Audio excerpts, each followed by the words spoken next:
काय टाइमपास लावलाय? नाश्ता बिस्टा घेणार आहेस की नाही? अरे आज संडे आहे ना, म्हणून म्हटलं थोडं लेट करूया नाश्ता. काय खाणार आहेस तू? आज तर आपली संडे स्पेशल सिरीज आहे, बरोबर. Sunday breakfast lunch and series मध्ये तुमचं स्वागत आहे.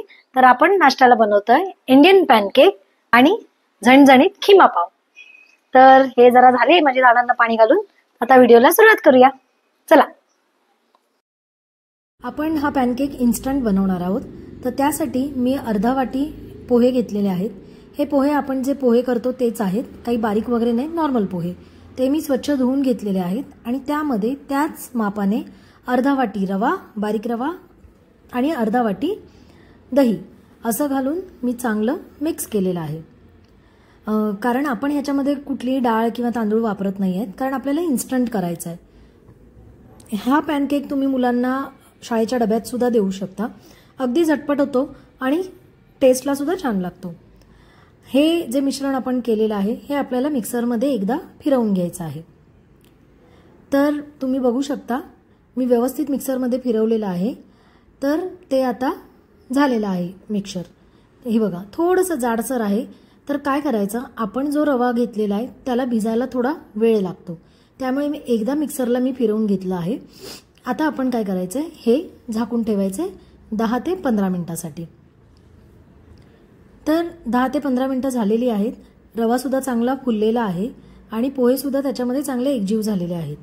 आता परत एकदा मिक्सरमधनं व्यवस्थित आपल्याला फिरवून घ्यायचं आहे आणि आता तुम्ही बघा छान स्मूथ बॅटर आपलं रेडी झालेलं आहे.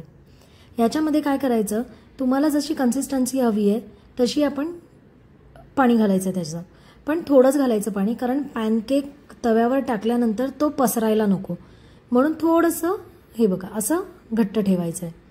आता ह्याच्यात आपण चवीनुसार मीठ घालणार आहोत आणि एकच पिंच आपण खायचा सोडा घालणार आहोत, जास्त घालायचा नाही आहे.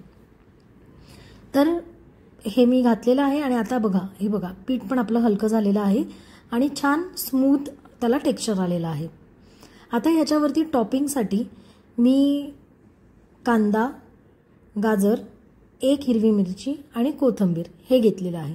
तुम्हाला हवं असेल तर तुम्ही याच्यामध्ये बीट घालू शकता, तुम्ही याच्यावरती पनीर घालू शकता किंवा कॉर्न घालू शकता. तुमच्या आवडीनुसार तुम्ही याच्यातल्या भाज्या घालायच्या आहेत.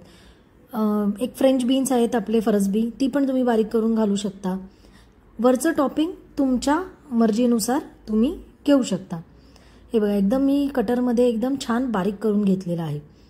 आता हे एका बाउलमध्ये मी ट्रान्सफर केलेलं आहे आणि ह्याच्यात ना आपल्याला थोडेसे मसाले घालायचे आहेत, कारण वरतून जर तुम्ही घालाल ना तर जास्त असे कच्चे कच्चे लागतील. त्यामुळे ह्याच्यात मी पाव चमचा काळी मिरी पूड, पाव चमचा धना जिरे पूड आणि पाव चमचा मीठ घालून चांगलं मिक्स केलेलं आहे.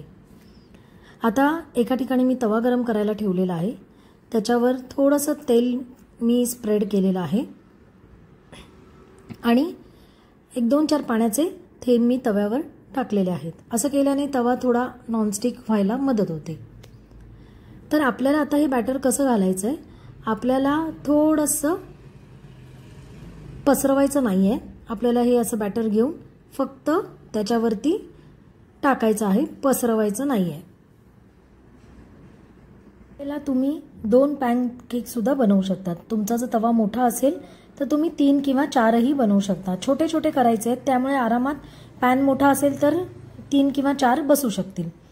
तर आता आपण जे टॉपिंग तयार केलेलं आहे ते त्याच्यावरती स्प्रेड करायचं आहे आणि स्प्रेड करताना थोडासा हाताने आपल्याला हलका दाब द्यायचा आहे, म्हणजे ते आतपर्यंत जाईल, वरती वरती कच्चं लागणार नाही.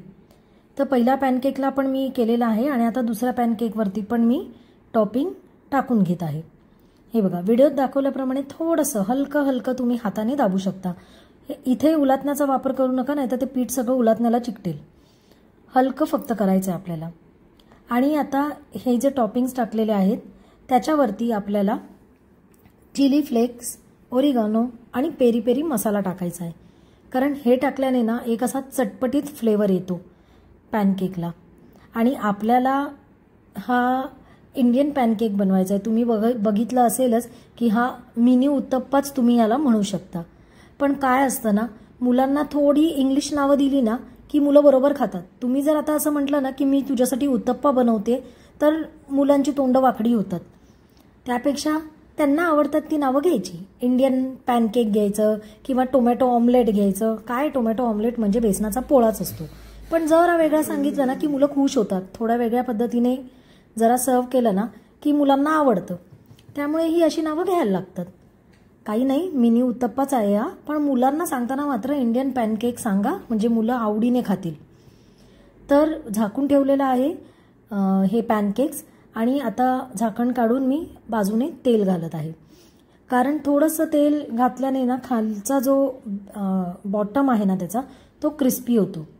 तर तेल घालून मी पुन्हा त्याच्यावरती झाकण ठेवलेलं आहे. जास्त वेळ नाही ठेवायचं, अगदी 1-2 मिनिटासाठीच ठेवायचं. आणि थोडं खालून चेक करायचं की ते बॉटम त्याचा व्यवस्थित असा क्रिस्पी झालाय का. होतो क्रिस्पी, छान छान होतो. हा बेस वापरून ना तुम्ही पिझ्झा पण करू शकता, मिनी पिझ्झा पण करू शकता. कधीतरी दाखवेन मी याची रेसिपी. तर मी आता हे जे उचललं होतं ते त्याच बघायला उचललं होता की खालून तो झालाय का क्रिस्पी थोडासा. आणि वरतून पण बघा कुठेही पीठ कच्चं लागत नाहीये, सगळं व्यवस्थित शिजलेलं आहे. आणि आपण आधी थोडासा दाब दिला होता ना त्यामुळे त्या भाज्या त्या पिठामध्ये अशा बसलेल्या आहेत व्यवस्थित. तर बघा म्हणजे आपले पॅनकेक्स रेडी झालेले आहेत. आता तुम्ही हे इंडियन पॅनकेक्स तुमच्या मुलांना सॉस सोबत, चटणी सोबत तुम्ही सर्व करू शकता. तर कशी वाटली तुम्हाला रेसिपी मला कमेंट करून नक्की सांगा. Indian pancakes are ready. गरमागरम इंडियन पॅनकेक्स आर रेडी. तर या नाश्ता करायला. नेहमीप्रमाणे व्हिडिओला लाईक करा, शेअर करा, सबस्क्राईब करा आणि बेल आयकॉन दाबायला विसरू नका.